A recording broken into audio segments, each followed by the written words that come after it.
মুসলমান পৃথিবীর অন্য কোনো জিনিসে পরোয়া করে না, শুধুমাত্র আল্লাহ তাআলার হুকুমের প্রতি সে সারেন্ডার করে। এটাই সারা পৃথিবীর মানুষকে বার্তা দিয়ে যায়। এই জন্য মোহতারাম হাজরিন, আমি সকলের কাছে রিকোয়েস্ট করব যে আল্লাহ সুবহানাহু ওয়া তাআলা আপনাকে মুসলমান বানিয়েছেন, ঈমানওয়ালা বানিয়েছেন, ঈমানদার বানিয়ে আমাদেরকে ধন্য করেছেন। এই জন্য আমার আপনার ঈমানকে যদি আল্লাহ তাআলার কাছে মকবুল ঈমানদার ওয়ালা যদি আমি বানাইতে চাই, তখন আমার আপনার ঈমানের মেহনত করতে হবে। আমি আপনি ঈমানের মেহনতের সাথে যদি নিজেকে জড়ায় রাখতে পারি, আল্লাহ তাআলার পথে নিজেকে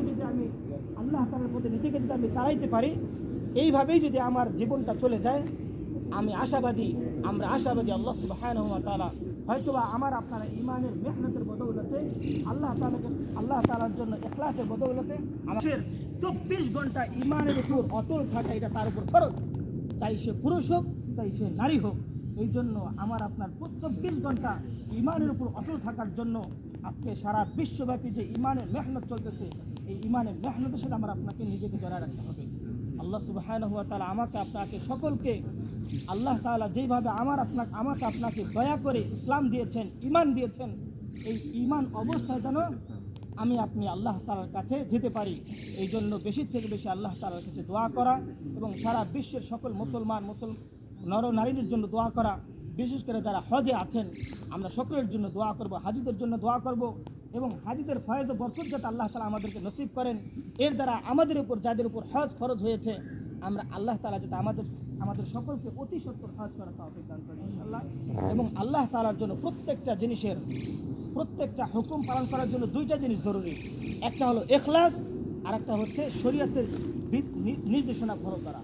শরীয়তের নির্দেশনা ফলো করতে হবে এবং ইখলাস থাকতে হবে।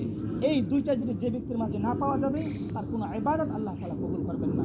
এই জন্য আমার আপনার প্রত্যেকটা ইবাদত আল্লাহ তাআলার জন্য, আল্লাহ তাআলাকে সন্তুষ্ট করার জন্য করব ইনশাআল্লাহ। এবং শরীয়ত আপনাকে যেই নির্দেশনা দিয়েছে, সেই নির্দেশ অনুযায়ী আপনি আল্লাহ তাআলার হুকুমগুলো নবীর তরিকায় পালন করব ইনশাআল্লাহ। আল্লাহ সুবহানাহু ওয়া তাআলা আমাদেরকে আমল করার তৌফিক দান করুন। আমাদের কিবলাটি একটু বাঁকা হবে, আমরা যদি একটু দাঁড়িয়ে যাই, আমরা সকলে একটু দাঁড়িয়ে যাই, তা এটাই সুবিধা হবে ইনশাআল্লাহ। দাঁড়িয়ে কথা সোজা করে